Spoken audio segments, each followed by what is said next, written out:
Estou de volta! Ó, de visual novo, não tão novo, só dei uma alisada nos cabelos. Mas hoje eu vou falar de futebol, sim, meus senhores. Já aviso logo que eu não vou falar do termo muito técnico de futebol, porque eu particularmente não quis entrar muito nisso. Também não vou falar muito aprofundado, só peguei umas histórias que eu gostaria muito de trazer aqui, porque sei que algumas pessoas não sabem ou têm dúvida. São pouquinhas, mas se vocês quiserem, depois eu estudo, faço um roteiro e faço um vídeo parecido ou com outros temas pra vocês. Então vamos lá!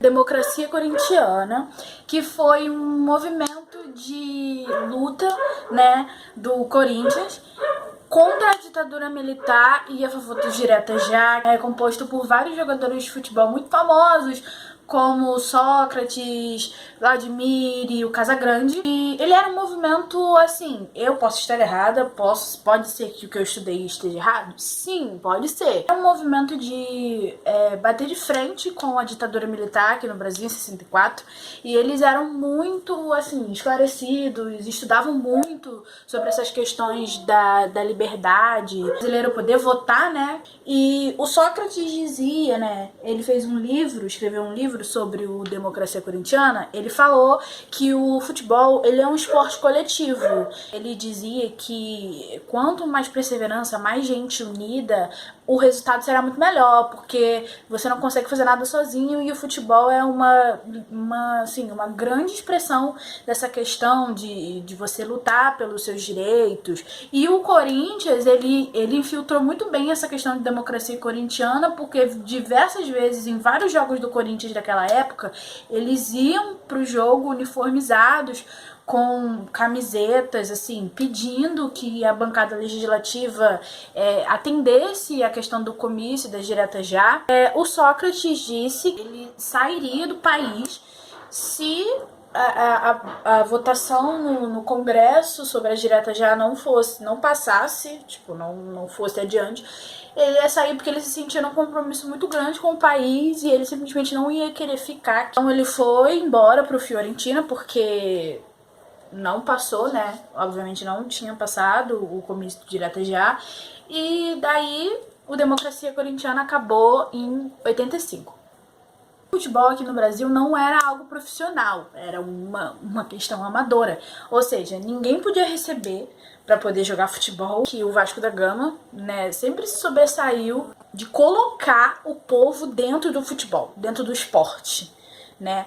As pessoas podem até achar que não, mas sim, querido, foi Vasco da Gama. E não é porque eu torço pro Vasco e que eu tô falando isso, é porque você pode procurar em diversos lugares, pode ler diversas matérias, que você vai entender que sim. Já começa que o Vasco foi o primeiro clube carioca, já começa que o Vasco foi o primeiro clube do Brasil aqui, tipo, a colocar um presidente não branco numa época em que o racismo era assim, não que hoje não seja, né, mas naquela época você colocar um negro numa posição em que um branco tinha que estar, cara, era a vitória, sim.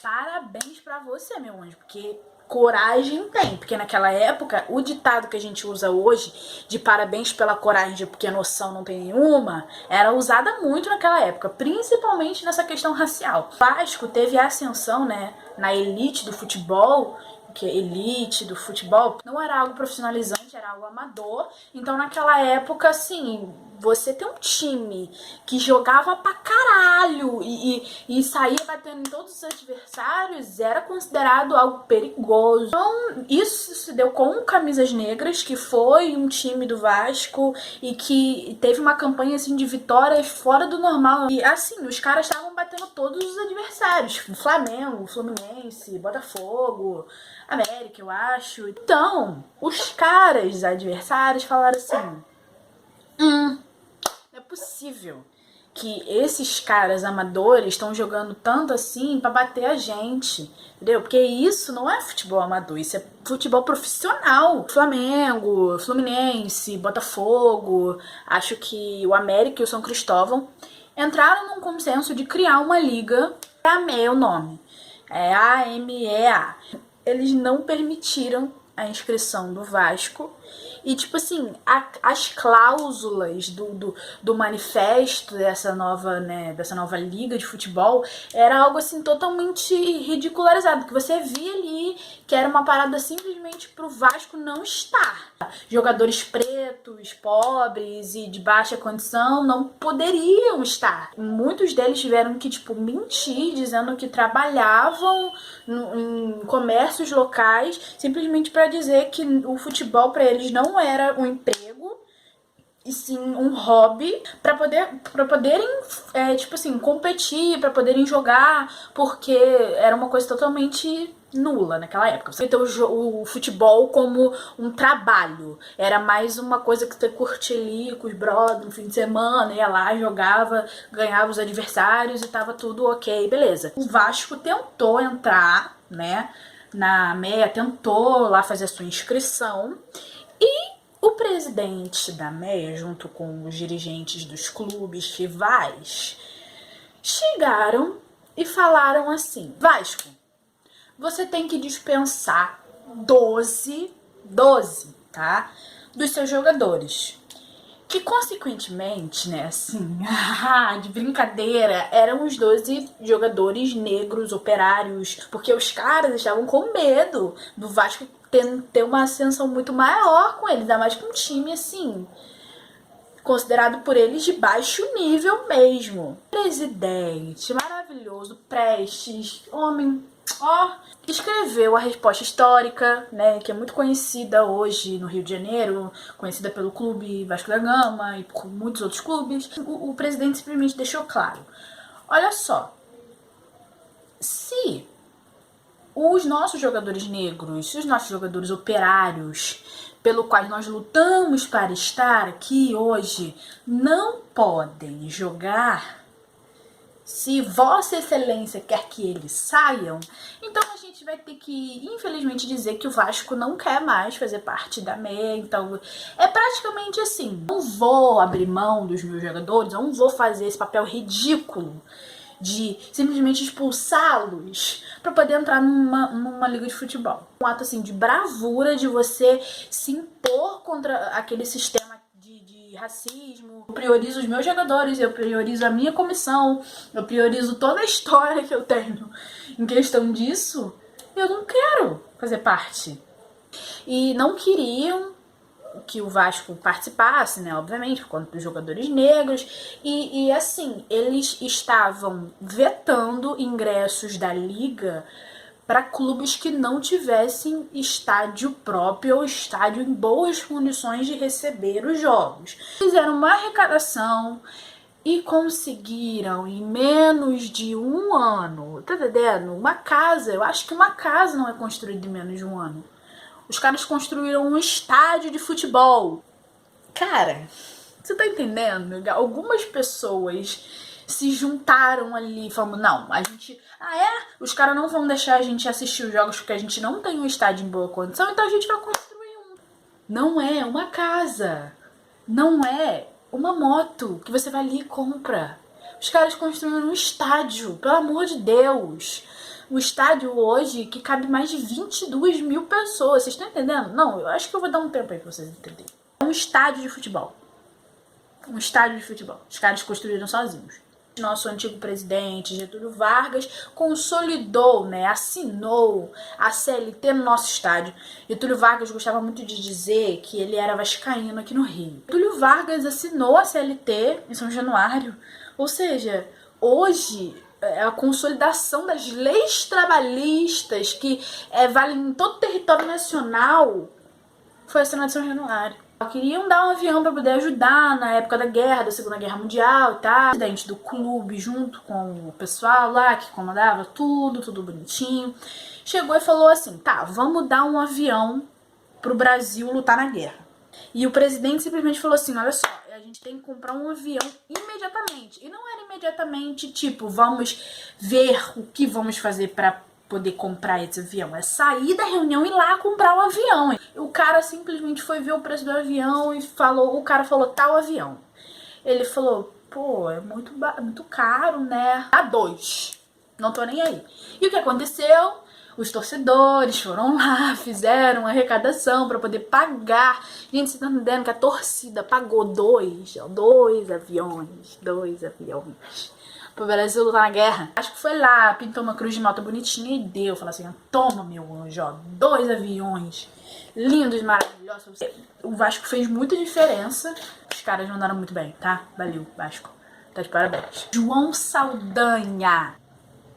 O cara, ele era muito conhecido por, sim, desafiar qualquer pessoa que contrariasse ele. O cara não tava nem aí.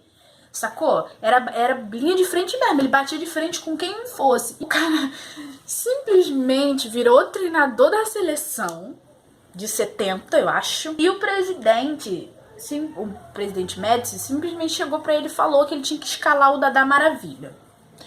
É isso aí, o cara simplesmente olhou pra ele e falou assim, escala o ministério e eu escalo a seleção. Entendeu? Gente, isso é um bagulho muito sério, porque a gente sabe, principalmente hoje no Brasil, você desafiar alguém do alto escalão, principalmente que não gosta do seu posicionamento, é praticamente tu assinar tua sentença de morte, cara. Ele, por ser uma pessoa muito irredutível, ter muitos posicionamentos desse, ele teve muitas brigas com a comissão técnica e simplesmente foi mandado embora. O Bayern München. Hitler já comandava praticamente toda a Alemanha. E o Hitler queria fazer, basicamente, um dos projetos iniciais era assim: vamos acabar com todos os clubes desportivos, clubes sociais, assim, e vamos reerguer tudo de novo, fiéis ao partido nazista. Só que o Bayern não teve esse posicionamento e lutaram de frente contra o nazismo nessa questão, porque o presidente deles era judeu.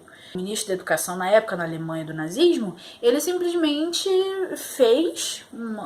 promulgou uma lei que fazia com que todas as associações desportivas, todos os clubes expulsassem todos os integrantes da comunidade judaica, incluindo o funcionário, o jogador, o presidente. Os caras não estavam nem aí, tu tinha que mandar ir embora.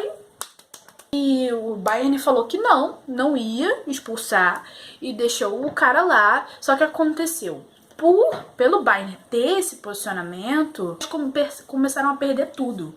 Perderam tudo e eles não podiam falar nada. O presidente deles era judeu, Kurt, eu esqueci o sobrenome, Laudrup, alguma coisa assim.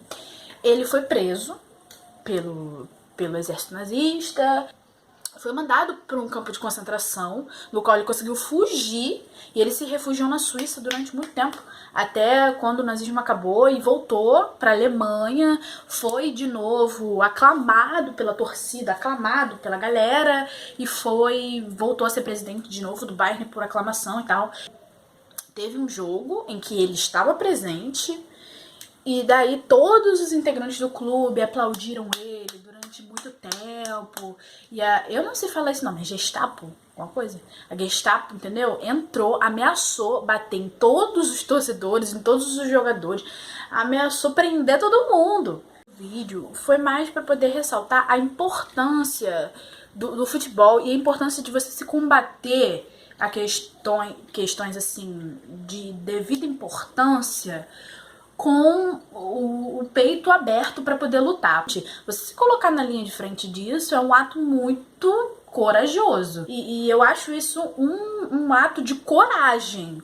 Um ato de coragem mesmo. Por isso que a gente sempre diz, principalmente a galera que gosta de futebol, que nunca vai ser só futebol. Toda a questão social que o futebol tem, principalmente com os brasileiros hoje, são coisas assim que determinaram o futuro de um certo lugar. Então, hoje, as pessoas... Eu me admiro muito quando as pessoas dizem... Isso é uma opinião minha, tá? Eu me admiro hoje quando as pessoas dizem que futebol não tem que se envolver em política.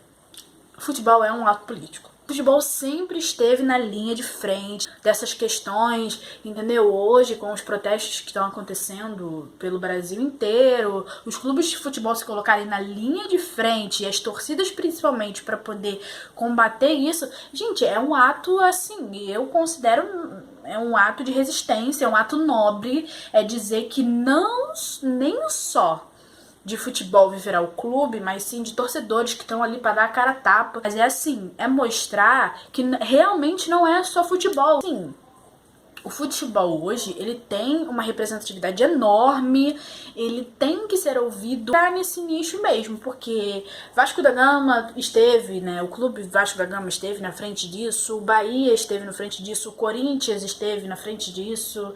Então, galera, não é só futebol mesmo, é uma questão representativa, é uma questão de luta, é isso de você sempre bater de frente com as injustiças, porque não é só porque não é injusto pra mim que não vai ser injusto pra outra pessoa, né?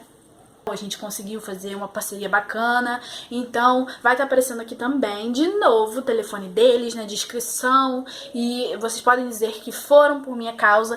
Quero também divulgar minha lojinha, gente, é Just Sportwear, um de desconto em que você pode entrar e comprar várias camisas de time, porque hoje a gente tá falando de futebol. Vocês ganham 10% de desconto em todas as peças e não tem limite de compra. Tu pode comprar uma, tu pode comprar duas, só que não pode ser no mesmo carrinho, tá? Chegar no cupom de desconto, digita Maria Luz 10, tudo junto em maiúsculo, e aí vai ser debitado direitinho o seu desconto, tá? Não esquece de dar like no vídeo, comentar, compartilhar, se inscrever no canal e mandar para os seus amigos para eles assistirem esse vídeo e os outros vídeos do canal. Não esquece de me seguir nas redes sociais, vão estar aparecendo aqui na descrição, meu Twitter, minha página no Facebook, meu Instagram. É muito importante vocês me seguirem também pra gente ficar sempre interagindo sobre conteúdos pro canal, sobre coisas que eu posso mostrar aqui, tá? Gente, eu vejo vocês na semana que vem, espero que vocês tenham gostado muito desse vídeo. Um beijo pra vocês e até a próxima.